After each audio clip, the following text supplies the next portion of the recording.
எல்லோருக்கும் வணக்கம். மேடையில் இருக்கிற எல்லா பெரியவங்களுக்கும் வணக்கம். உண்மையிலே தயாரிப்பாளர் கிடைக்காம தன்னுடைய கதையை தேடிட்டு அழிஞ்சிட்டு இருந்த மாரி செல்வராஜ் இன்னைக்கு தயாரிப்பாளராகவே உயர்ந்திருக்கிறது ரொம்ப சந்தோஷம். அண்டு எந்த கதையெல்லாம் தயாரிக்க முடியாது, தயாரிப்பு இல்லை தயாரிப்பாளர் கிடைக்க மாட்டாங்கன்னு சொல்லிட்டு பயந்திருந்த சூழலில் பரியரும் பெருமாள் அப்படின்ற ஒரு கதையோட அடர்த்தியோட தன்னுடைய படைப்பை இந்த சமூகத்துக்கு கொடுத்து அந்த வெற்றிலிருந்து தொடங்கிய இன்னைக்கு வாழின்னு சொல்லிட்டு தன்னுடைய தனக்கு விருப்பமான ஒரு சினிமாவை எந்த காம்ப்ரமைஸும் இல்லாமல் எடுத்துப்பான் அப்படின்னு நான் நம்புகிறேன். தனக்கு விருப்பமான ஒரு சினிமாவை எடுப்பதற்கு உந்துதலாக இருந்த விஜய் டிவிக்கு ஹாட்ஸ்டாருக்கு என்னுடைய மிகப்பெரிய நன்றியை நான் தெரிவிச்சுக்கிறேன். அண்ட் ரொம்ப முக்கியமான விஷயமா நான் பார்க்குறேன், இந்த மாதிரியான படைப்புகளுக்கு தயாரிப்புகள் கிடைக்கிறது ரொம்ப கஷ்டம். படம் எடுத்துட்டா படம் வாங்குறதும் ரொம்ப கஷ்டம். இன்னைக்கு வாங்குறதுக்கு பெருசாக யாருமே இல்லை. ஏன்னா ஓடிடி பிளாட்ஃபார்ம்ஸ் ஓப்பன் ஆனவுடனே சின்ன படங்களுக்கு நிறைய மரியாதை இருந்தது. சின்ன படங்களை ரொம்ப கவனிச்சாங்க, சின்ன படங்களை வாங்க விரும்பினாங்க. கண்டென்ட் இன்னைக்கு அப்படிலாம் இல்லை. கண்டென்ட்டாவே தூக்கி வைக்கிற இடத்துக்கு போயிட்டாங்க. எல்லா பெரிய நிறுவனங்களுமே அப்படி ஒரு சூழலுக்கு வந்துட்டாங்க. சின்ன படங்களை விற்கிறது ஒரு பெரிய சவால் இருக்கு.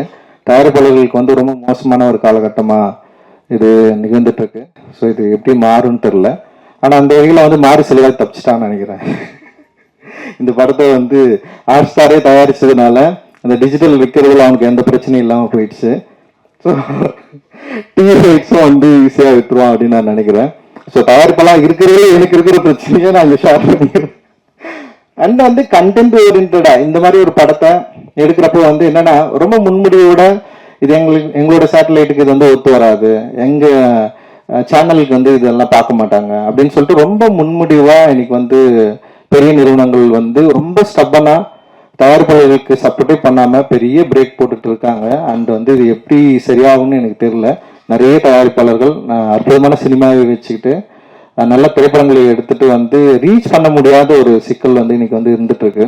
ஸோ இந்த சூழல் மாறும் அப்படின்னு நான் நினைக்கிறேன். இந்த சூழல் மாறி இன்னும் ஆரோக்கியமான சினிமாக்களையும் திரையரங்கு மட்டும் இல்லாம டிவி அண்ட் டிஜிட்டல் பிளாட்ஃபார்ம்ஸ்க்கு ஈஸியா இன்னும் ஆரம்பத்தில் அப்படி இருந்தது. இப்போ திடீர்னு டோட்டலா அதெல்லாம் மாறிடுச்சு. ஸோ அது திரும்பவும் சரியான நிலைக்கு வரும் அப்படின்னு நான் நினைக்கிறேன். ஸோ அது ஹாட் ஸ்டார் நிறுவனங்களோட முன்னாடியே சொல்றதுல ரொம்ப சந்தோஷம். அண்ட் இது இட் இஸ் நாட் லைக் இது விமர்சனம் கிடையாது, ஒரு டிஸ்கஷன் தான். இன்னைக்கு என்ன நடந்துட்டு இருக்கு அப்படின்றத நம்ம ஓப்பனா பேச வேண்டியது இருக்கு. அண்ட் இந்த திரைப்படம் பொறுத்த வரைக்கும் வாழை சந்தோஷ் நாராயணுடைய மியூசிக்ல பயங்கரமா வந்திருக்கு.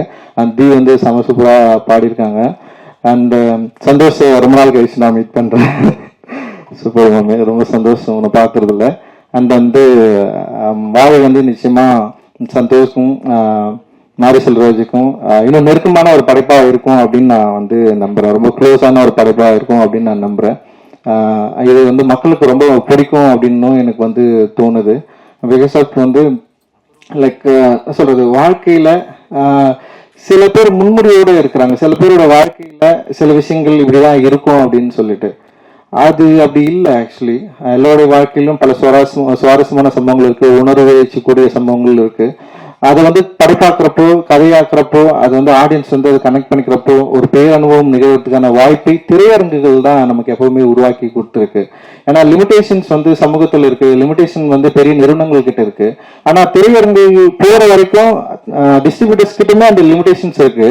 ஆனா ஆடியன்ஸ் கிட்ட அந்த லிமிடேஷன் இல்லைன்னு நான் நினைக்கிறேன். ஆடியன்ஸ் டெஃபினட்டா அவங்க எங்களோட படைப்புகளை அக்செப்ட் பண்ணலன்னா இவ்வளவு தூரம் நாங்க யாருமே வந்திருக்க முடியாது. அவங்க சரியான படைப்புகளை பயங்கரமா அங்கீகாரம் கொடுத்திருக்காங்க.